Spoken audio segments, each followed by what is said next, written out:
It is fair to say that Barbados evaded the worst of Hurricane Beryl.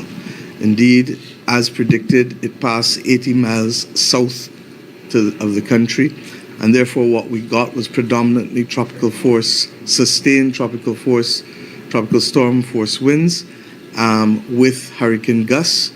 From the reports thus far here at the DEM, it appears as though the majority of the damage is related to coastal infrastructure or coastal assets, and I'll come to that in a minute.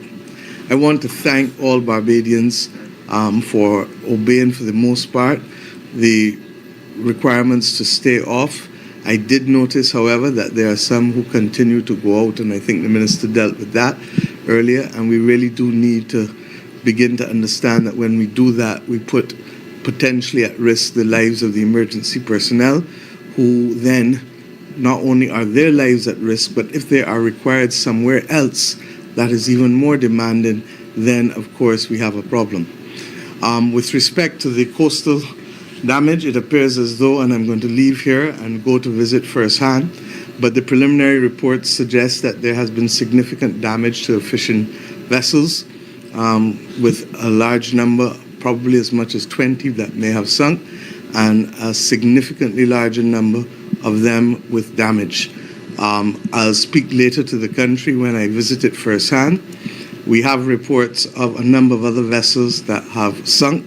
Some are already on social media with respect, I think, to the Jolly Roger.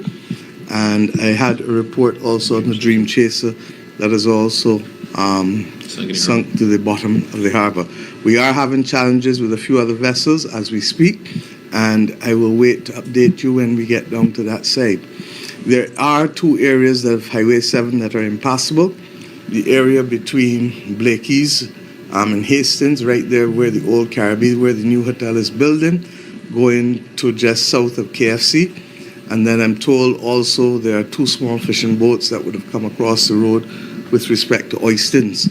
So we are asking people to avoid Highway 7 as far as possible. The truth is that if you really don't need to be on the road today, stay home. That's the truth. And I say so with all sincerity. There is going to be significant cleanup work where there has been damage, particularly in that Highway 7 area, and particularly as it relates, as I said, to the coastal assets and coastal infrastructure. With respect to house damage, it is still too early to tell. We have just over 40 houses with some kind of damage or roof loss, or minimal report there would have been roof leaks, but most of it is damage to houses and roof and partial collapse. But we expect that that number may increase because we have over 400 persons in the shelter. And now that the all clear has been given, a number of them will return to their homes, and some of them may well have sustained damage. We have put arrangements in place to at least get the preliminary assessments done this afternoon with respect to those 40 houses or so. But as I said, we await further reports.